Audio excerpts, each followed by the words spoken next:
Wide open and unguarded stand our gates, and through them passes a wild, motley throng, men from Volga and Tartar steppes, featureless figures from the Hung-Ho, Malayan, Scythian, Teuton, Celt, and Slav, flying the old world's poverty and scorn, these bringing with them unknown gods and rites, those tiger passions here to stretch their claws. In street and alley, what strange tongues are these? Accents of menace in our ear, voices that once the Tower of Babel knew. Thomas Bailey Aldrich, The Unguarded Gates, 1882.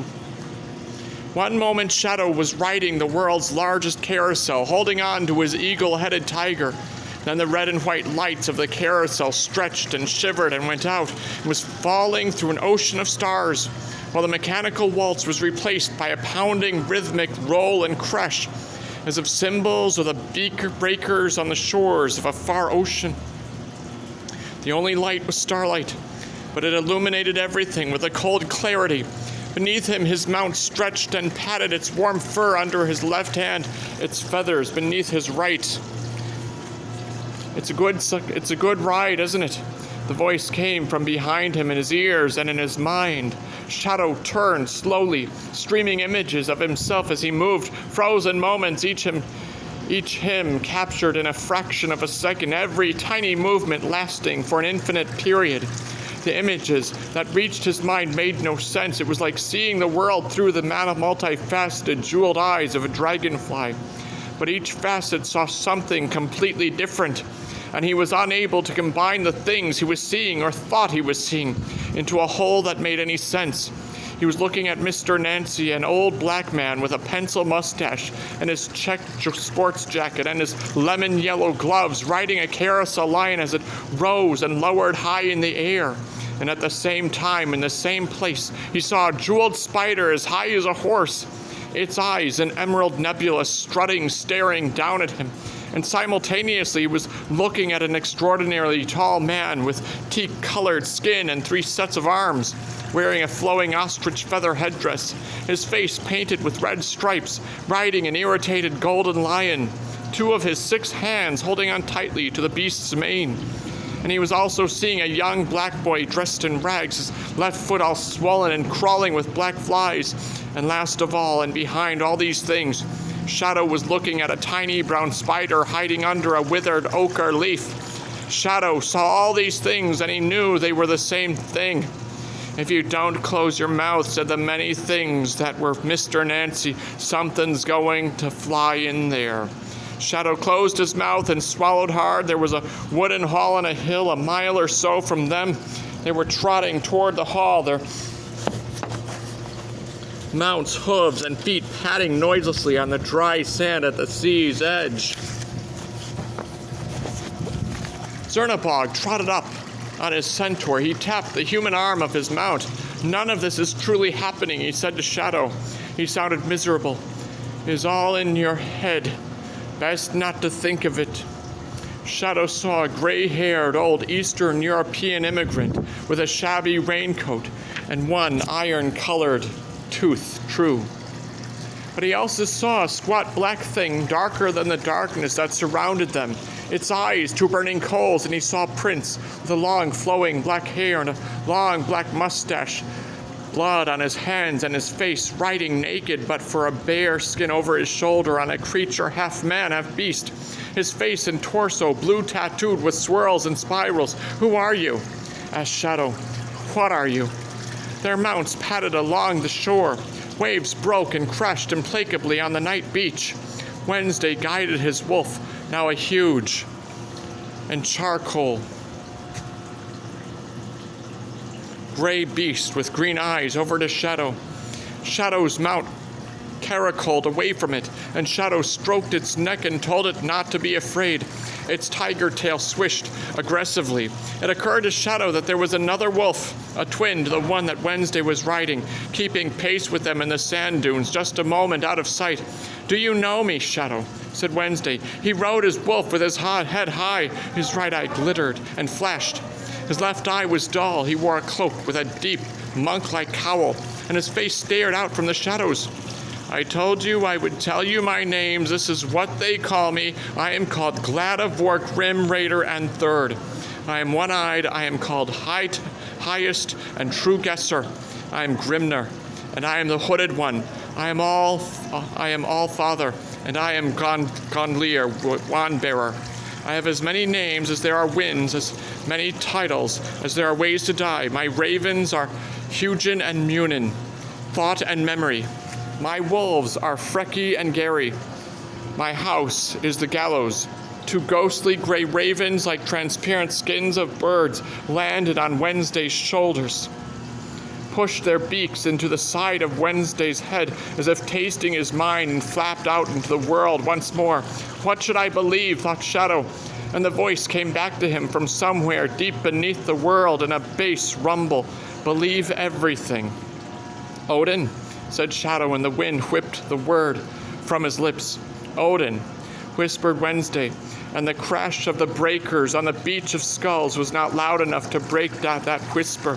Odin, said Wednesday, tasting the sound of the words in his mouth. Odin, said Wednesday, his voice a triumphant shout that echoed from horizon to horizon. His name swelled and grew and filled the world like the pounding of blood in Shadow's ears.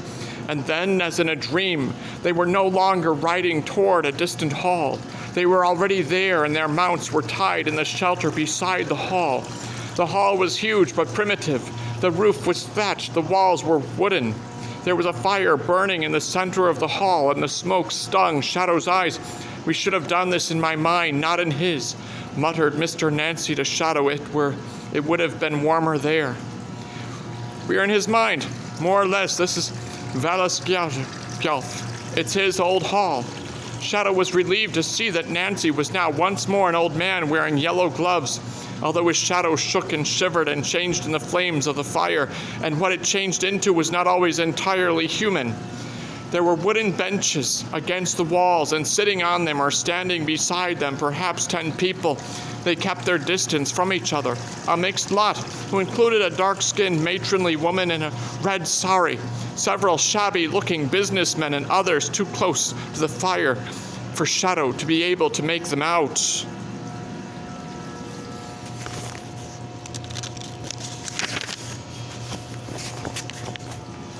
Where are they? Whispered Wednesday fiercely to Nancy. Well, where are they? There should be dozens of us here, scores. You did all the inviting, said Nancy. I think it's a wonder you got as many here as you did. You think I should tell a story to start things off? Wednesday shook his head. Out of the question. They don't look very friendly, said Nancy. A story's a good way of getting someone on your side, and you don't have a bard to sing to them. No stories, said Wednesday. Not now. Later there will be time for stories. Not now. No stories. Right, I'll just be the warm-up man. And Mr. Nancy strode out into the firelight with an easy smile. I know what you were all thinking, he said. You are thinking, what is Compe Anansi doing coming out to talk to you all when the All-Father called you all here, just like he called me here? Well, you know, sometimes people need reminding of things. I look around when I come in, and I thought, where's the rest of us? But then I thought, just because we are few and they are many, we are weak and they are powerful, it does not mean that we are lost. You know, one time I saw a tiger down at the water hole. He had the biggest testicles of any animal and the sharpest claws and 2 front teeth as long as knives and as sharp as blades. And I said to him, Brother Tiger, you go for a swim. I'll look after your balls for you. He was so proud of his balls. So he got into the water hole for a swim, and I put his balls on and left him my own little spider balls. And then you know what I did? I ran away fast as my legs would take me. I didn't stop till I got to the next town, and I saw Old Monkey there. You're looking mighty fine, Anansi, said Old Monkey. I said to him, you know what they all singing in the town over there? What are they singing? He asked me. They singing the funniest song, I told him. Then I did a dance and I sings, Tiger's balls, yeah, I ate tiger's balls. Now ain't anybody gonna stop me ever at all. Nobody put me up against the big black wall, 'cause I ate that tiger's testimonials. I ate tiger's balls. Old Monkey, he laughs fit to bust. holding his side and shaking and stamping. Then he starts singing Tiger's Balls. I ate Tiger's Balls, snapping his fingers, spinning around on his 2 feet. That's a fine song, he says. I'm going to sing it to all my friends. You do that, I tell him. And I head back to the water hole. There's Tiger, down by the water hole, walking up and down, with his tail switching and swishing, and his ears and the fur on his neck up as far as they can go. And he's snapping at every insect comes by with his huge old saber teeth, and his eyes flashing orange fire. He looks mean and scary and big, but dangling between his legs there's the littlest balls and the littlest, blackest, most wrinkledy ball sack you ever did see.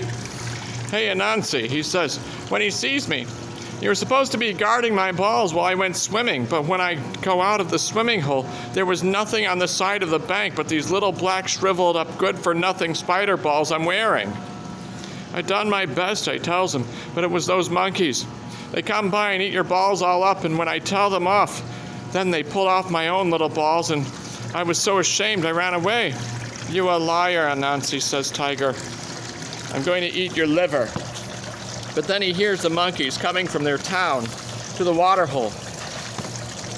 A dozen happy monkeys bopping down the path, clicking their fingers and singing as loud as they could sing. Tiger's balls, yeah, I ate Tiger's balls. Now ain't nobody gonna stop me ever at all. Nobody put me up against the big black wall, 'cause I ate that tiger's testimonials. I ate Tiger's balls. And Tiger, he growls, and he roars, and he's off into the forest after them, and the monkeys screech and head for the highest trees. And I scratch my niece new big balls, and damn, they felt good hanging between my skinny legs, and I walk on home. And even today, Tiger keeps chasing monkeys. So you all remember, just because you're small doesn't mean you got no power. Mr. Nancy smiled and bowed his head and spread his hands, accepting the applause, and laughed like a pro, and then he turned and walked back to where Shadow and Zernabog were standing. I thought I said no story, said Wednesday. You call that a story, said Nancy. I barely cleared my throat, just wanted them up for you. Go knock them dead. Wednesday walked out into the firelight, a big old man with a glass sign, a brown suit, and an old Armani coat. He stood there, looking at the people on the wooden benches, saying nothing for longer than Shadow could believe someone could comfortably say nothing. And finally he spoke. You know me, he said. You all know me. Some of you have no cause to love me, but love me or not, you know me. There was a rustling, a stir among the people on the benches. I've been here longer than most of you, like the rest of you. I figured we could get by on what we got. Not enough to make us happy, but enough to keep going. That may not be the case anymore. There's a storm coming, and it's not a storm of our making. He paused. Now he stepped forward and folded his arms across his chest. When the people came to America, they brought us with them. They brought me, and Loki, and Thor, Anansi, and the lion god, leprechauns, and kobolds, and banshees, Kubera, and Frau Holle, and Ashtaroth. And they brought you. We rode there in their minds, and we took root. We traveled with the settlers to the new lands across the ocean. The land is vast. Soon enough, our people abandoned us, remembered us only as creatures of the old land, as things that had not come with them to the new. Our true believers passed on or stopped believing, and we were left lost and scared and dispossessed. Only what little smidgens of worship or belief we could find, and to get by as best we could. So that's what we've done, gotten by, out on the edges of things where no one was watching us too closely. We have, let us face it and admit it, little influence. We prey on them, we take from them, and we get by. We strip, and we whore, and we drink too much. We pump gas, and we steal, and we cheat, and we exist in the cracks at the edges of society. Old gods here in this new land without gods. Wednesday paused. He looked from one to another of his listeners, grave and statesmanlike. They stared back at him impassively, their faces mask-like and unreadable. Wednesday cleared his throat, and he spat hard into the fire. It flared and flamed, illuminating the inside of the hall. Now, as all of you will have had reason aplenty to discover for yourselves, there are new gods growing in America, clinging knots of belief. Gods of credit card and freeway, of internet and telephone, of radio and hospital and television, gods of plastic and of beeper and of neon, proud gods, fat and foolish creatures, puffed up with their own newness and importance. They are aware of us, and they fear us, and they hate us, said Odin. You are fooling yourselves if you believe otherwise. They will destroy us if they can. It is time for us to band together. It is time for us to act. The old woman in the red sari stepped into the firelight. On her forehead was a small dark blue jewel. She said, you called us here for this nonsense. And then she snorted, a snort of mingled amusement and irritation.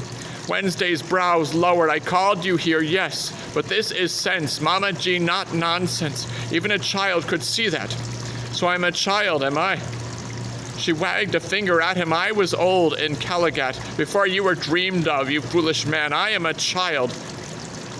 Then I am a child, for there is nothing in your foolish talk to see. Again, a moment of double vision. Shadow saw the old woman, her dark face pinched with age and disapproval. But behind her, he saw something huge, a naked woman with skin as black as a new leather jacket, and lips and tongue the bright red of arterial blood. Around her neck were skulls, and her many hands held knives and swords and severed heads. I did not call you a child, Mama G, said Wednesday peaceably, but it seems self-evident. The only thing that seems self-evident, said the old woman, pointing as behind her, through her, above her, a black finger, sharp talon, pointed in echo, is your own desire for glory. We've lived in peace in this country for a long time. Some of us do better than others. I agree I do well. Back in India, there is an incarnation of me who does much better, but so be it. I am not envious. I've watched the new ones rise. I've watched them fall again. Her hand fell to her side. Shadow saw that the others were looking at her, a mixture of expressions, respect, amusement, embarrassment in their eyes. They worshipped the railroads here, only a blink of an eye ago, and now the iron gods are as forgotten as the emerald hunters. Make your point, Mama G, said Wednesday. My point? Her nostrils flared. The corners of her mouth turned down. I am obviously only a child. Say that we wait. We do nothing. We don't know what they mean us harm. And will you still counsel waiting when they come in the night and they kill you or they take you away? Her expression was disdainful and amused. It was all in the lips and the eyebrows and the set of the nose. If they try such a thing, she said, they will find me hard to catch and harder still to kill. A squat young man sitting on the bench behind her harumphed for attention and said with a booming voice, "All Father, my people are uncomfortable. We make the best of what we have. If this war of yours goes against us, we could lose everything." Wednesday said, "You have already lost everything. I am offering you the chance to take something back." The fire blazed high as he spoke, illuminating the faces of the audience. I don't really believe, Shadow thought. I don't believe any of this. Maybe I'm still 15. Mom's still alive, and I haven't even met Laura yet. Everything that's happened so far has been some kind of especially vivid dream, and yet he could not believe that either. All we have to believe with is our senses, the tools we use to perceive the world, our sight, our touch, our memory. If they lie to us, then nothing can be trusted, and even if we do not believe, then still we cannot travel in any other way than the road our senses show us. And we must walk that road to the end. Then the fire burned out, and there was darkness in Valsikov, Odin's hall. "Now what?" whispered Shadow. "Now we go back to the carousel room," muttered Mr. Nancy. "And old One-Eye buys us all dinner, greases some palms, kisses some babies, and no one says the G-word anymore." G-word? Gods. What were you doing the day they handed out brains, boy, anyway? Someone was telling a story about stealing a tiger's balls, and I had to stop and find out how it ended. Mr. Nancy chuckled. But nothing was resolved. Nobody agreed to anything. He's working them slowly. He'll land them one at a time, you'll see. They'll come around in the end. Shadow could feel that a wind was coming up from somewhere, stirring his hair, touching his face, pulling at him. They were standing in the room of the biggest carousel in the world, listening to the Emperor waltz. There was a group of people, tourists by the look of them, talking with Wednesday over at the other side of the room. As many people as there had been shadowy figures in Wednesday's hall. "Through here," boomed Wednesday, and he led them through the only exit formed to look like the gaping mouth of a huge monster. its sharp teeth ready to rend them all to slivers. He moved among them like a politician, cajoling, encouraging, smiling, gently disagreeing, pacifying. Did that happen? Shadow. Did what happen? Shed for brains. Asked Mr. Nancy. The hall, the fire, tiger balls, riding the carousel. Heck, nobody's allowed to ride the carousel. Didn't you see the signs? Now hush. The monster's mouth led to the organ room, which puzzled Shadow. Hadn't they already come through that way? It was no less strange the second time. Wednesday led all up some stairs past life-sized models of the 4 horsemen of the apocalypse hanging from the ceiling, and they followed the signs to an early exit. Shadow and Nancy brought up the rear. Then they were out of the house on the rock, walking past the gift store and heading back into the parking lot. Pity we had to leave before the end, said Mr. Nancy.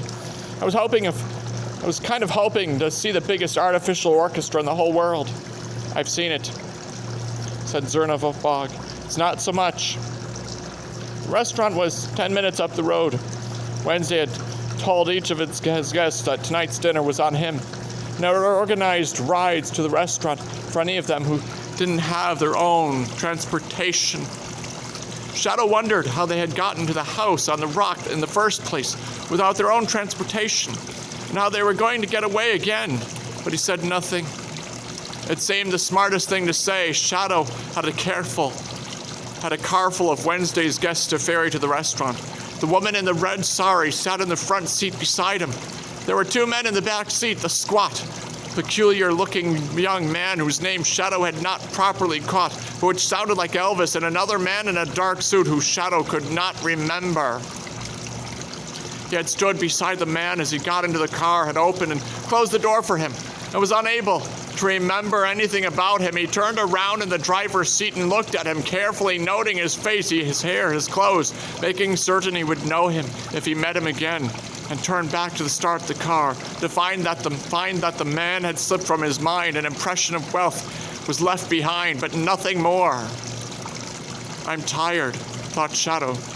He glanced to his right and snuck a glance at the Indian woman. He noted the tiny silver necklace of skulls that circled her neck, her charm bracelet of heads and hands that jangled like tiny bells when she moved, the dark blue jewel of her forehead. She smelled of spices, of cardamom and nutmeg and flowers. Her hair was pepper and salt, and she smiled when she saw him look at her. You call me Mama G, she said. I am Shadow, Mama G, said Shadow. And what do you think of your employer's plans, Mr. Shadow? He slowed. So as a large black trunk sped past, overtaking them with a spray of slush. I don't ask, he don't tell, he said. If you ask me, he wants a last stand. He wants us to go out in a blaze of glory. That's what he wants. And we are old enough or stupid enough that maybe some of us will say yes. It's my job to ask questions, Mama G, said Shadow. The inside of the car filled with her tinkling laughter. The man in the back seat, not the peculiar-looking young man, not the other one, said something, and Shadow replied to him. But a moment later, he was damned if he could remember what had been said. The peculiar-looking young man had said nothing, but now he started to hum to himself, a deep, melodic bass humming that made the interior of the car vibrate and rattle and buzz. The peculiar-looking man was of average height, but of an odd shape. Shadow had heard of men who were barrel-chested before, but had no image to accompany the metaphor. This man was barrel-chested, and he had legs like tree trunks, and hands like exactly ham hocks. He wore a black parka with a hood, several sweaters, thick dungarees, and incongruously in the winter, and with those clothes, a pair of white tennis shoes, which were the same size and shape as shoe boxes. His fingers resembled sausages with flat, squared-off fingertips. That's some hum you got, said Shadow from the driver's seat. Sorry, said the peculiar young man in a deep, deep voice. Embarrassed, he stopped humming. No, I enjoyed it, said Shadow. Don't stop. The peculiar young man hesitated, then commenced to hum once more, his voice as deep and reverberant as before. This time there were words interspersed in the humming. Down, down, down, he sang, so deeply that the windows rattled. Down, down, down, down, down, down, down. Christmas lights were draped across the eaves of every house and building that they drove past. They ranged from discreet golden lights that dripped twinkles to giant displays of snowmen and teddy bears and multicolored stars. Shadow pulled up at the restaurant, a big barn-like structure, and he let his passengers off by the front door. He drove the car to the back of the parking lot. He wanted to make the short walk back to the restaurant alone in the cold to clear his head. He parked the car beside a black truck. He wondered if it was the same one that had sped past him earlier. He closed the car door and stood there in the parking lot, his breath steaming. Inside the restaurant, Shadow could imagine Wednesday already sitting all his guests down around a big table, working the room. Shadow wondered whether he had really had Collie in the front of his car, wondered what he had been driving in the back. "Hey, bud, you got a match?"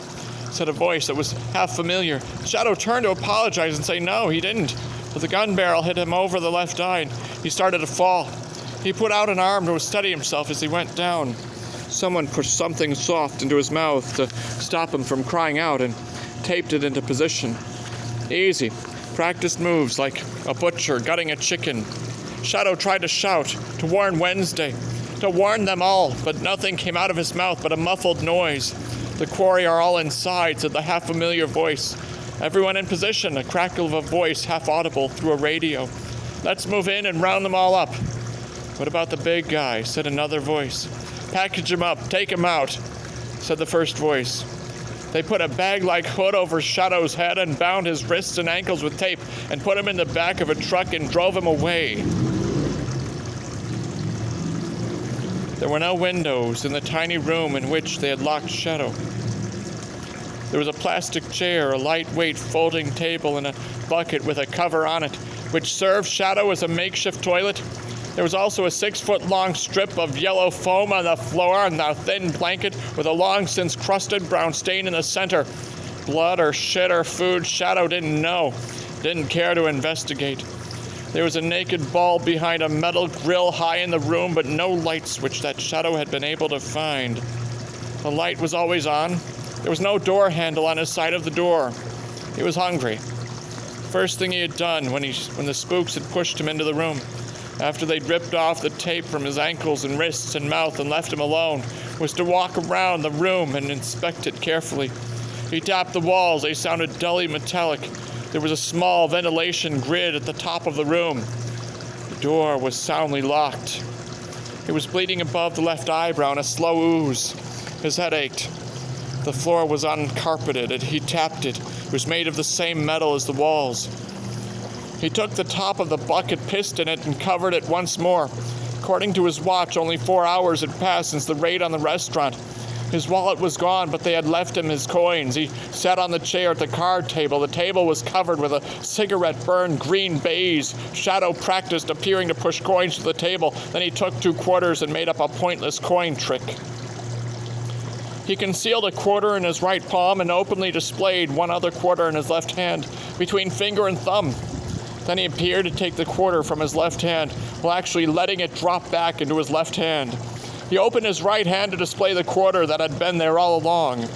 The thing about coin manipulation was that it took all Shadow's head to do it, or rather, he could not do it if he was angry or upset, so the action of practicing an illusion, even one with, on its own, no possible use, for he had expended an enormous amount of effort and skill to make it appear that he had moved a quarter from one hand to the other, something that it takes no skill whatever to do for real, calmed him, cleared his mind of turmoil and fear.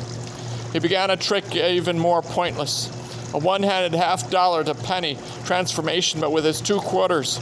Each of the coins was alternately concealed and revealed as the trick progressed. He began with 1 quarter visible, the other hidden. He raised his hand to his mouth and blew on the visible coin, while slipping it into a classic palm as the first 2 fingers took the hidden quarter out and presented it. The effect was that he displayed a quarter in his hand, raised it to his mouth, blew on it, and lowered it again, displaying the same quarter all the while.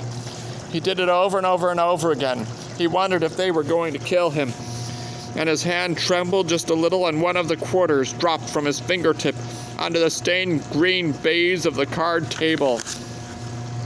And then, because he just couldn't do it anymore, he put the coins away.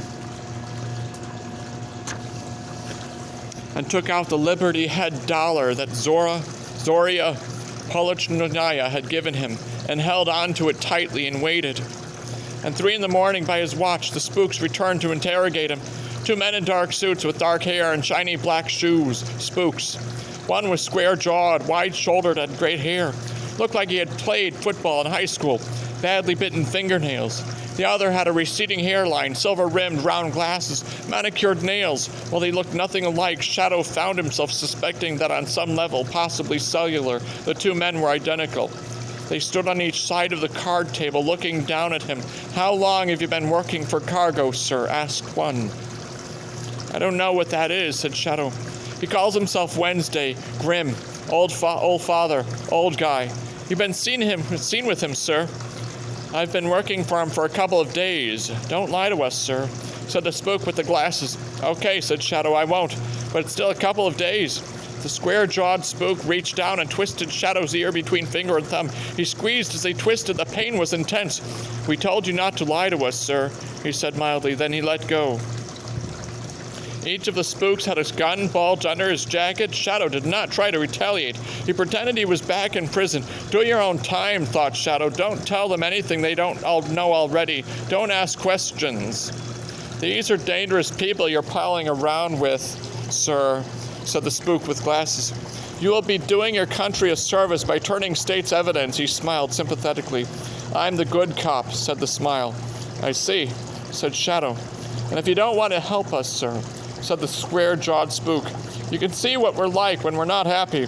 He hit Shadow an open-handed blow across the stomach, knocking the breath from him. It wasn't torture, Shadow thought, just punctuation.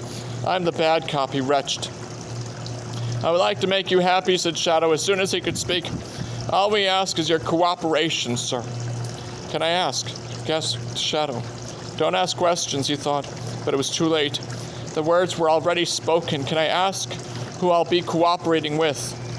"You want us to tell you our names?" asked the square-jawed spook.